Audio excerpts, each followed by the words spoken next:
Clásicos de espiritualidad. El combate espiritual. Con Maite Bernat.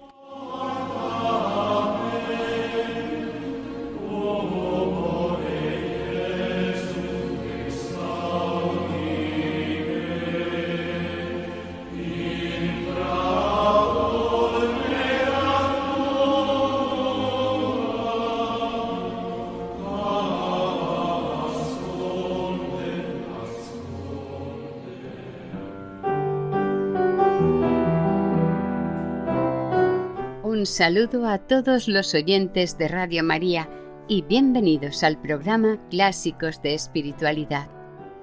Saludamos a nuestra Madre, la Virgen María, y a ella nos encomendamos que nos ponga bajo su manto protector y que todo lo que hagamos sea para mayor gloria de Dios, que interceda por nosotros y por el mundo entero. Estimados oyentes, estamos escuchando una lectura pausada del libro El combate espiritual, escrito por Lorenzo Scupoli, que se editó por primera vez en Venecia en el año 1589. Fue un libro muy apreciado por San Francisco de Sales y también muy recomendado por él mismo. En el programa de hoy finalizaremos el capítulo 52 y con él la meditación sobre la pasión y la cruz. Después escucharemos el capítulo 53 y 54, donde empieza a hablar sobre el sacramento de la Eucaristía.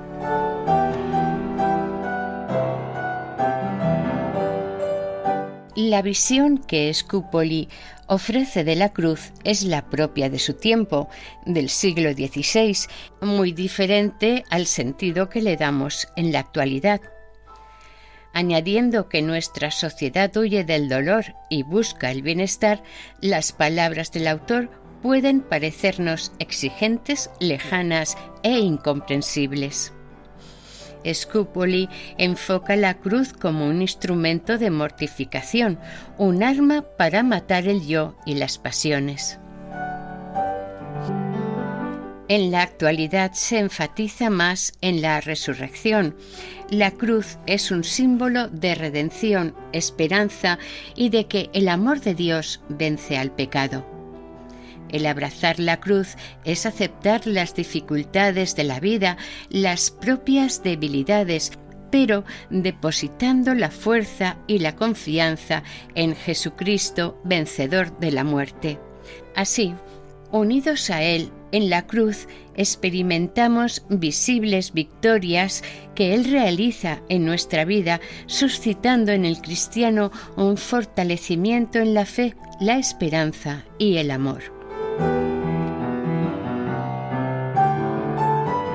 En cuanto a la Eucaristía, nos la presenta como el arma más excelente para el combate espiritual, porque con ella combatimos con Jesucristo y es el mismo Jesucristo quien combate en nosotros y con nosotros.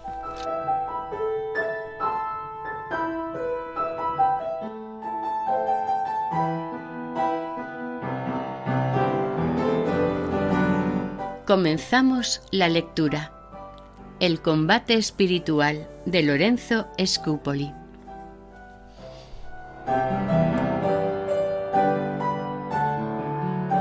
Continuación del capítulo 52. De los frutos que podemos sacar de la meditación de la cruz y de la imitación de las virtudes de Jesucristo.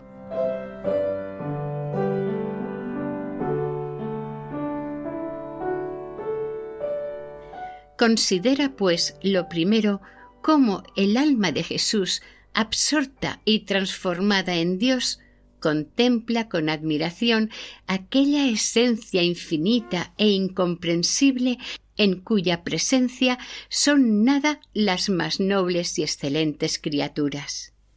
Contempla, digo, con admiración y asombro aquella esencia infinita en un estado en que, sin perder nada de su grandeza y de su gloria esencial, Se humilla y se sujeta a sufrir en la tierra los más indignos ultrajes por el hombre, de quien no ha recibido sino infidelidades, injurias y menosprecios. Y como adora a aquella suprema majestad, le tributa 1000 alabanzas, bendiciones y gracias, y se sacrifica enteramente a su divino beneplácito. Lo segundo. Mira después lo que hace Dios con el alma de Jesucristo. Considera cómo quiere que este único Hijo, que es el objeto de su amor, sufra por nosotros y por nuestra salud las bofetadas, las contumelias, los azotes, las espinas y la cruz. Considera la complacencia y satisfacción con que lo mira colmado de oprobios y de dolores por tan alta y gloriosa causa. Lo tercero. Represéntate el alma de Jesucristo, que conociendo en Dios con la altísima luz de su entendimiento esta complacencia y satisfacción, el amor íntimo y ardiente con que la ama, ya por sus infinitas perfecciones, ya de los bienes infinitos que le ha comunicado, le obliga a sujetarse enteramente con prontitud y con alegría a su voluntad. ¿Qué lengua podrá ponderar el ardor con que desea las aflicciones y penas? Esta grande alma no se ocupa sino en buscar nuevos modos y caminos de padecer, y no hallando todos los que desea y busca, se entrega libremente con su inocentísima carne al arbitrio de los hombres más crueles y de los demonios. Lo cuarto. Mira después a tu amado Jesús, que volviéndose a ti con ojos llenos de misericordia, te dice dulcemente: «Mira, hija, el estado a que me han reducido tus desordenadas inclinaciones y apetitos. Mira el exceso de mis dolores y penas y la alegría con que los sufro, sin otro fin que el de enseñarte la paciencia. Yo te exhorto y te pido, por todas mis penas, que abraces con gusto la cruz que te presento y todas las demás que te vinieren de mi mano. Abandona tu honor a la calumnia y tu cuerpo al furor y rabia de los perseguidores que yo eligiere para ejercitarte y probarte, ya sean despreciables y viles, ya inhumanos y formidables. Oh, si supieses, hija, el placer y contento que me da tu resignación y tu paciencia. Pero, ¿cómo puedes ignorarlo, viendo estas llagas que yo no he recibido, sino solamente a fin de adquirirte con el precio de mi sangre las virtudes con que quiero adornar y enriquecer tu alma, que amo y estimo más que a mi propia vida? Si yo quise reducirme a tan triste y penoso estado por tu amor, ¿por qué no querrás tú sufrir un leve dolor por aliviar los míos que son extremos? ¿Por qué no querrás curar las llagas que me han ocasionado tu impaciencia, que es para mí un tormento más sensible y doloroso que todas las llagas de mi cuerpo? Lo quinto. Piensa después bien quién es el que te habla de esta suerte, y verás que es el mismo Rey de la Gloria, Cristo, Señor nuestro, verdadero Dios y verdadero hombre. Considera la grandeza de sus tormentos y de sus oprobios, que serían penas muy rigurosas para los más fascinerosos delincuentes. Admírate de verle en medio de tantas aflicciones, no solamente inmóvil y paciente, sino lleno de alegría, como si el día de su pasión fuese para él un día de triunfo, y como el fuego, si se le echa poca agua se enciende más, así con los grandes trabajos y tormentos que a su caridad superabundante le parecían pequeños, se le aumentaba el deseo de padecer los mayores. Pondera en tu interior que todo esto ha obrado y padecido no por fuerza ni por interés, sino por puro amor, como el mismo Señor lo dijo, y a fin de que, a su imitación y ejemplo, te ejercites en la virtud de la paciencia. Procura, pues, comprender bien lo que pide y desea de ti, y la complacencia y gusto que le darás con el ejercicio de esta virtud. Concibe después deseos ardientes de llevar, no solamente con paciencia, sino también con alegría, la cruz que te envía, y otras más graves y pesadas, a fin de imitar más perfectamente a Jesucristo crucificado y de hacerte más agradable a sus ojos.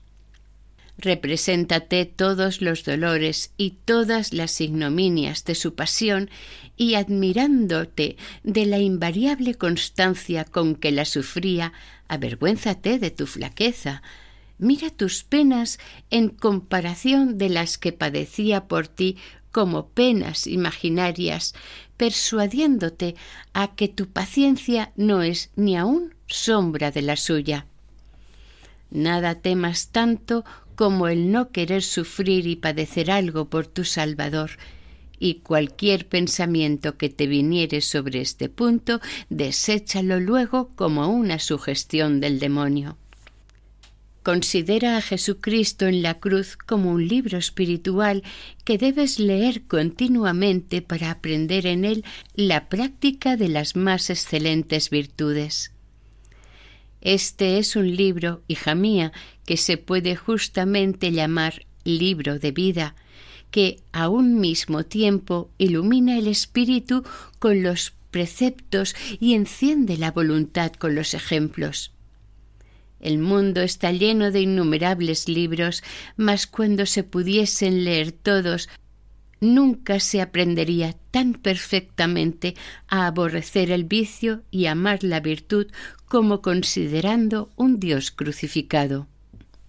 Pero advierte, hija mía, que los que se ocupan horas enteras en llorar la pasión de nuestro Redentor y en admirar su paciencia, y después, cuando les sucede alguna tribulación o trabajo, se muestran tan impacientes como si no hubiesen pensado jamás en la cruz, son semejantes a los soldados poco experimentados que, mientras están en sus tiendas, se prometen con arrogancia la victoria y después, a la primera vista del enemigo, dejan las armas y se entregan ignominiosamente a la fuga.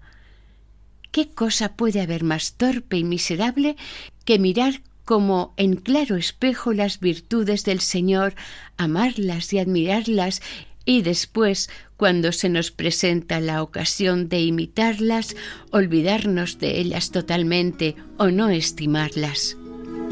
Decidle a todos que vengan a la fuente de la vida, que hay una historia escondida dentro de este corazón.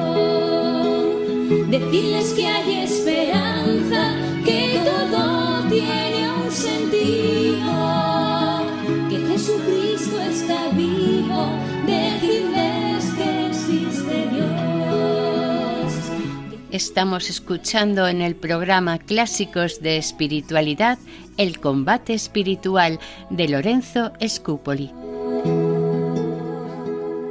Capítulo 53. Del Santísimo Sacramento de la Eucaristía. Hasta ahora, hija mía, he trabajado en proveerte, como has visto, de 4 armas espirituales y enseñarte el modo de servirte de ellas para vencer a los enemigos de tu salud y de tu perfección. Ahora quiero mostrarte el uso de otra arma más excelente, que es el Santísimo Sacramento de la Eucaristía. Este augusto sacramento, así como excede en la dignidad y en la virtud a todos los demás sacramentos, así de todas las armas espirituales es la más terrible para los demonios.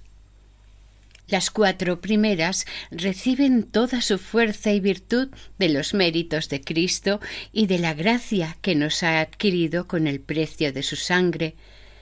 Pero esta última contiene al mismo Jesucristo, su carne, su sangre, su alma y su divinidad. Con aquellas combatimos a nuestros enemigos con la virtud de Jesucristo. Con esta los combatimos con el mismo Jesucristo y el mismo Jesucristo los combate en nosotros y con nosotros. Porque quien come la carne de Cristo y bebe su sangre está con Cristo y Cristo con él. Mas, ¿cómo puede comerse esta carne y beberse esta sangre? En 2 maneras. Esto es, realmente una vez cada día y espiritualmente cada hora y cada momento, que son 2 modos de comulgar muy provechosos y santos. Usarás del segundo con la mayor frecuencia que pudieres y del primero todas las veces que tuvieres la permisión. Capítulo 54. Del modo de recibir el Santísimo Sacramento de la Eucaristía. Por diversos motivos y fines podemos recibir este divino sacramento. Pero para recibirlo con fruto se deben observar algunas cosas, esto es, antes de la comunión, cuando estamos para comulgar y después de haber comulgado. Antes de la comunión, por cualquier fin o motivo que se reciba, debemos siempre purificar el alma con el sacramento de la penitencia si reconocemos en nosotros algún pecado mortal. Después, debemos ofrecernos de todo corazón y sin alguna reserva a Jesucristo y consagrarle toda el alma con sus potencias, ya que en este sacramento se da todo entero a nosotros este divino Redentor, su sangre, su carne, su divinidad, con el tesoro infinito de sus merecimientos. Y como lo que nosotros le ofrecemos es poco o nada, en comparación de lo que a nosotros nos da, debemos desear tener cuanto le han ofrecido todas las criaturas del cielo y de la tierra, para hacer de todo a su divina majestad una oblación agradable a sus ojos. Si quisieres recibir este sacramento con el fin de obtener alguna victoria contra tus enemigos, empezarás desde la noche del día precedente o cuanto antes pudieres a considerar cuánto desea el Hijo de Dios entrar por este sacramento en nuestro corazón a fin de unirse con nosotros y de ayudarnos a vencer nuestros apetitos desordenados. Este deseo es tan ardiente en nuestro Salvador que no hay espíritu humano capaz de comprenderlo. Pero si quisieres formar alguna idea de este deseo, procura imprimir bien en tu alma estas 2 cosas. La primera, la complacencia inefable que tiene la sabiduría encarnada de estar con nosotros, pues esto llama sus mayores delicias. La segunda es el odio infinito que tiene al pecado mortal, así por ser impedimento de la íntima unión que desea tener con nosotros, como por ser directamente opuesto a sus divinas perfecciones. Porque, siendo Dios sumo bien, luz pura y belleza infinita, no puede dejar de aborrecer infinitamente el pecado, que no es otra cosa que malicia, tinieblas, horror y corrupción.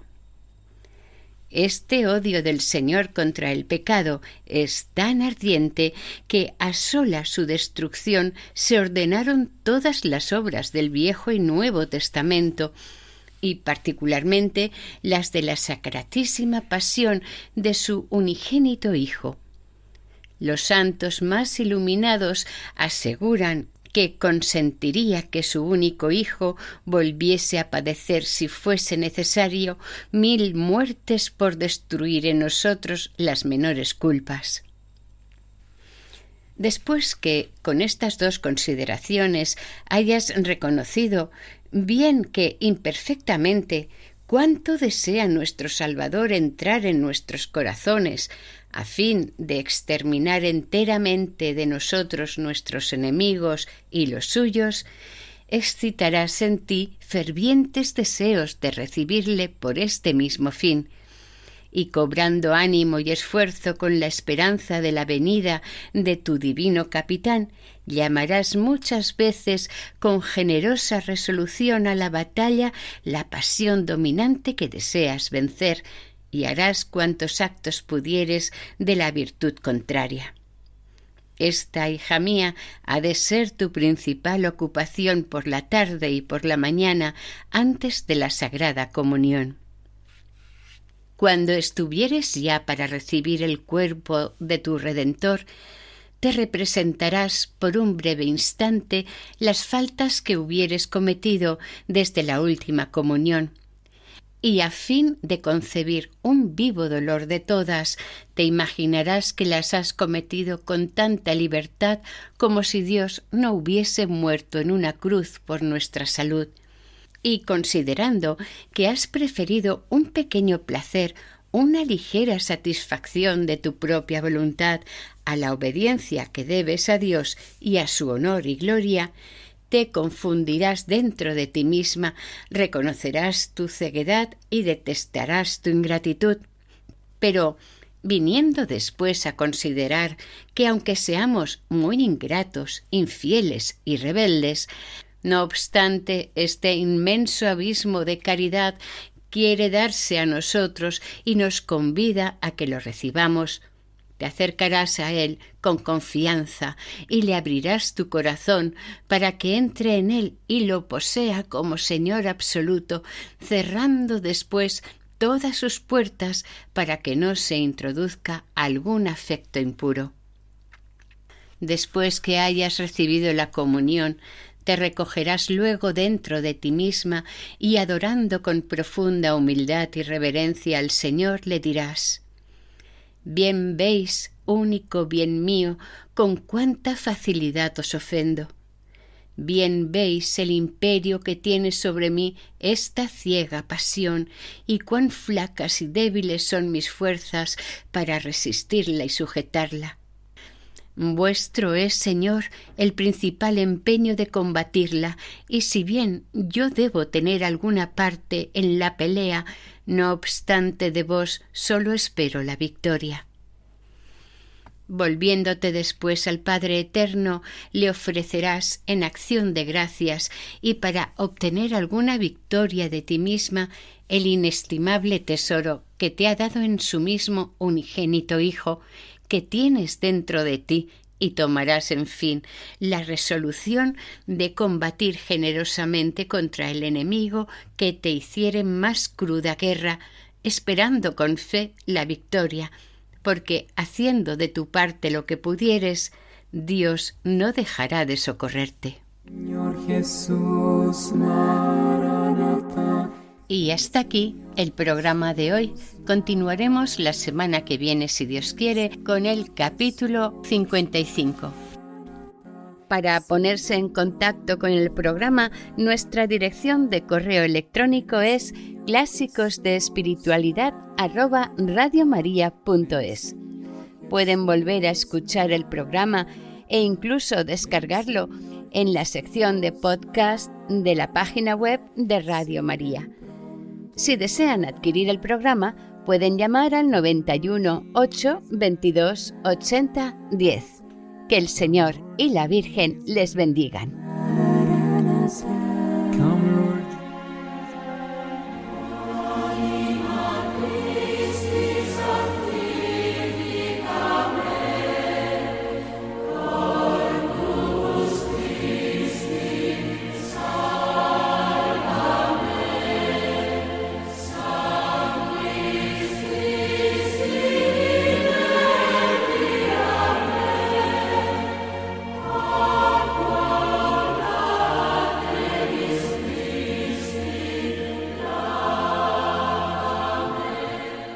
Han escuchado en Radio María Clásicos de Espiritualidad, el combate espiritual, con Maite Bernat.